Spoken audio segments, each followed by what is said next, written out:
Alright, what's up? What's up, y'all? Tonight I'm gonna talk a little bit about another addiction I had to a muscle relaxer called SOMA. Or it's like Carisoprodol or something like that. I'm sure a lot of people have heard of it. Some people might not have. A lot of people have heard of the muscle relaxer called Flexeril. That's pretty widely prescribed. A lot of doctors don't prescribe SOMA anymore unless you have a real medical issue going on that requires a stronger form of medication. I think I was probably about 27, 28. I was having enough problems with my hip and my lower back and stuff like that. And the doctor prescribed me the SOMAs because the Flexeril. I mean, I've taken Flexeril since I was a kid, so after the first time, it really doesn't do much. It's almost more like a placebo, I mean, I'd sprained some muscles or hurt some muscles playing sports, so I'd taken all that stuff before, but the SOMAs was different. I wasn't expecting it. I took a couple one night and boom, man, it was almost like smoking some of the best weed you could ever find in the world. I mean, it was the feeling it gave you, the relaxation, and just I mean, it was really easy for me to fall into this, because just the way it made you feel. But like anything, you start on a low dose and then you work your way up because your tolerance gets stronger, and your body needs more and more of it to get the same effect. So I started with 1 to 2, and that worked for a while and gave me that very refreshed feeling when I woke up, like I just had some of the best sleep in my life. And, it was almost like smoking weed and stuff without the real bad, pot hangover that just kills your energy and shit, Excuse my language, sorry. But yeah, so it was really easy for me to fall into this pill because of how good it made me feel. I was never really into the pain pills, but this didn't give you the same feeling. It's not the same feeling as a pain pill. It's like really strong weed, but I don't know how to explain it. Anybody that's taking it probably knows, okay? But so, I seen that doctor probably for about a year and a half till me and my wife got divorced. And I moved back here.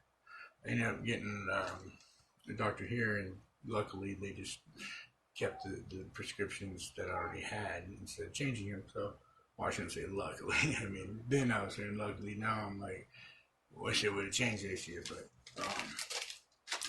so, as I'm sitting here, I'm going through this stressful time, and my tolerance is already building up against them, and I can feel it. And I started taking more. I think I got up to like 3 or 4, and I was working in a management position here in an establishment in Pelton, and I started doing a lot of overtime and working different schedules, and I couldn't. It was getting harder and harder for me to sleep at different times and get a good consistent sleep because of different hours I was working, which before I never really had a problem with that. I mean, I was always pretty flexible. I mean, I'm a night person. I can work graveyard easily. A lot of people can't do that. I can sleep during the day. I don't have problems with that. But at this point in time, it was like really messing with me. It's like if I didn't have that set schedule that I went to bed at this time while I was taking these, it would just totally throw me out of whack. And that's where it all really began. Is I went from the morning shift to night shift at the job I was working, and I ended up not being able to sleep at all. And I mean, I started taking a lot of these things, man. I mean, I think one day I took like 12 of them one night trying to go to sleep. Like I probably should have been dead no deed, but that's how bad I was on them, man. I mean, 12. I think that's enough to kill most people. I don't know. I don't know anybody that's actually OD'd or died from them. I know that it's posts on there that it can happen, and it's probably happened. But yeah, I mean, and it got to the point that they weren't having any effect on me and I wasn't getting any sleep, and I ended up losing my job because of it. Because after a week or so of no sleep, and you know you're supposed to be in a supervisorial position, where you delegate tasks to individuals and you're in charge and you got to deal with people and stuff like that, and money, and all that good stuff. Then you lose your ability to function. But uh, so I ended up losing my position there, and it was a real bad time for me. I mean, I really didn't think, it's not something that I really thought was gonna affect my life like that. I mean, I wasn't expecting to get addicted to these things, and before I knew it, I was taking, a half a prescription in one night, just to try to go to sleep. But anyway, so after that, I'm sitting here in Pendleton. I'm divorced. I lost my job, and I smoked some weed, and they cut me off of all my prescriptions at the doctor because they started UNAing people. And it was horrible. Let me tell you something. Yeah, the restless legs were kind of like the withdrawal symptoms from opiates, but kind of different.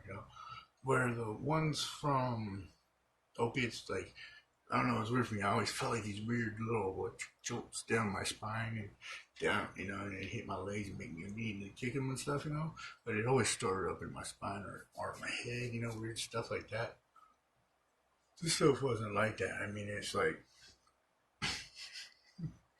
it was just like, man, your brain would not stop. And it would, I mean, my brain, and it would just, anxiety, and panic over not sleeping, over not, just even stupid things, it's, it's way, but, so I think this is one of probably the hardest moments of my life was dealing with this because I really didn't know what was going on. I was never informed that they were addicted or anything like that. It wasn't things like this. They just weren't put out there like they are now. I mean, they just weren't. This was still back when they throw you a fucking script for because you stubbed your toe. I mean, so I was really surprised when I got addicted to them. I mean, it's not something I had ever looked into for getting addicted to so much, and I didn't even pay attention to it because I had so much other things going on in life, and I just was taking them to relax enough to go to sleep, and I just kept taking more and more and more. But anyways, so I'm here, and I'm struggling through this and can't sleep and stuff like that, and I decide to leave Pendleton, and I get on a bus and I go up to Big Sky, Montana. I don't know if anybody's been up there before. And my buddy was living up there for a while, so I went up there and I was going to stay with him for a job and try to get over this, up in natural environment up there in the woods and stuff. And actually, it really helped. It helped a lot. Went up there first couple of weeks, I was walking up on the trails in the woods and stuff, just getting my mind right. And, at night and stuff, I'd sit out there and talk to him. Yeah, back then, I'd go out there and we'd smoke some buds and freak out and relax enough. What if I wasn't getting a lot of sleep, maybe an hour or two if I was lucky at night. But, I started using things like sleepy time tea and things like that to help put my mind and my body into a relaxed state so that I could hopefully fall asleep or at least be rested. You know what I mean? So I mean, in this is the weird part. Is like with the opiate withdrawals and stuff like that. You have the physical stuff, and then you kind of get the mental stuff. Depending on how long you're on them and all this stuff, right? And I see that on a lot of these videos. Well, on this one, dude, it was like legs, and it was just constant. I don't know. The moment, yeah. the moment you try to lay down or you lay down in the bed, it's like it kicked off. It was weird, and I didn't really understand it back then. And that's probably why it was such a rough time, because I didn't seek out that knowledge. I didn't go and see what it was doing to my brain and my body and everything. The internet and everything was there. It wasn't like it is now, but I could easily got on some Internet Explorer or Firefox or whatever and searched out and probably found out what was going on with me. I mean, we didn't really have cell phones like back then as we do now, so I would actually have to sit down on the computer and look it up. Which, I probably could have, but it wasn't, again, this is just not something we were thinking about. See, so yeah, I mean, I was up there for a couple weeks before it really started to mellow out enough that I was able to start getting some sleep, and then I ended up getting two jobs up there. I was working at one of the gas stations, then at one of the ski resorts, Moonlight Basin up there, and that was good. I mean, started walking to the gas station. I worked part time, then I'd catch a bus up the shuttle up the mountain, and I'd go work up there full time. So, I was good and wore out. I mean, so I think that's basically how I was able to do that, was complete wearing myself out. And it took a long time. I really never thought about this until today when I was listening to another gentleman talk about what he was taking to get off opiates and Suboxone. It just kicked in these memories, and I was like, I've been addicted to that before. That's some horrible stuff, man. It really, really messed with my head. It messed with my anxiety and my panic and and I can see, I guess to give me a little bit clearer perspective of why a lot of people right now are probably afraid to get off the opiates. You know what I mean? Where they've never really felt these feelings. And I'll give you this: the muscle relaxer withdrawal and stuff wasn't anything like the physical withdrawal of the opiates or the Suboxone, right? They're two different things. Okay, they have a lot of similarities, but with the physical stuff from the Suboxone and the opiates, it's very, very intense.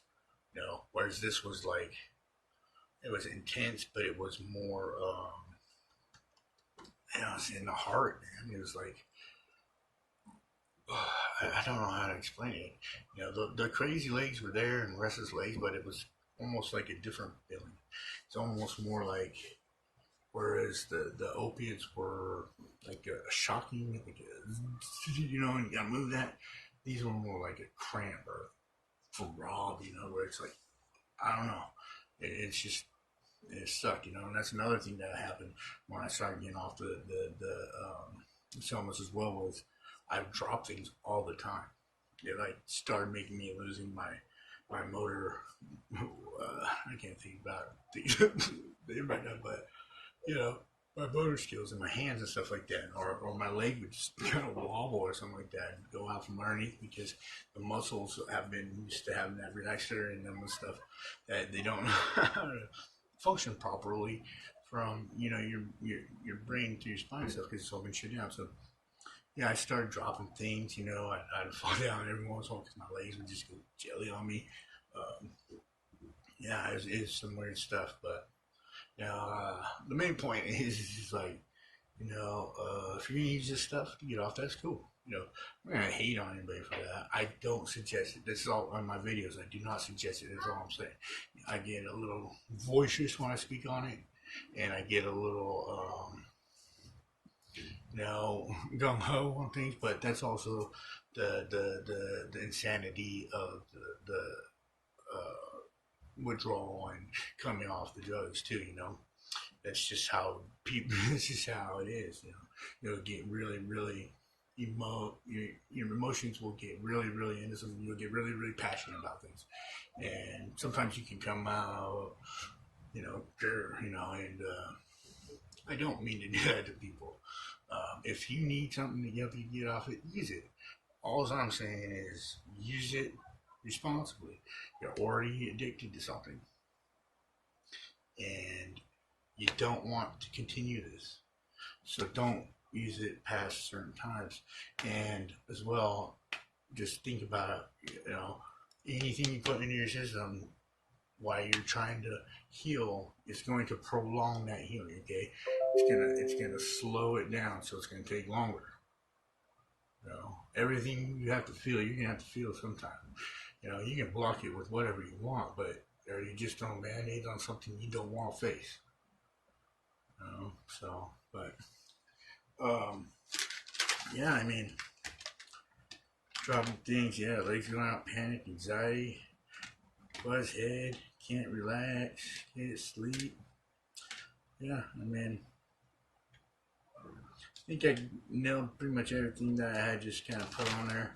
Like I said, when I ended, I was taking like around 8 to 12. I think 14 was like 12 to 14 was the highest I got to, and I mean, I couldn't stay here. That's one of the reasons why I was talking to my buddy Dustin about going up there to Montana too, was because I knew if I stayed here, I'd be able to get them. And people were, by that time, I was already back in the mix with my the people I know, and they, we're talking about freezer locked bags full of fucking pills that, what you want. You want AC, you want SOMA, you want something, what you want, it was bad. I mean, so, and, someone's rolling like what, $1. So it's like, yeah, let me get 200 of them. That should last me a week. And it got bad, but yeah. So just some old addiction things. Video didn't come out quite like it was. I had a long day today. Pretty tired, but that's another story for another time. This is Joe. You never quit, never fail, y'all. You can do it. If you want to do it, you can do it, man. Just do it. I hope everybody chooses that path, because there's nothing like it. You can listen to the doctors, and you can listen to your fears, and you can stay on them Suboxones for the rest of your life, and they'll let you do it while you pay them and all this, and you can stay numb. I understand people when they say, oh, it's making sure I can get the job and I ain't gotta go do this. I know, I was there too. I'm not saying that, That's what I'm saying. I'm saying we're not using it for the right reasons. It's not meant to be a long-term use medication. You're supposed to use it for a week or two. Get off the opiates while you use it, so those withdrawals are gone. By the time you're done fucking with a week or two, you're not even gonna have barely any withdrawals from it, because it's a different kind of substance. You understand? Opiates in it don't, look it up. I'll explain it later. But anyway, guys, I don't try to be hating on anybody, okay? You say never quit, never fail. Have a good night. Peace.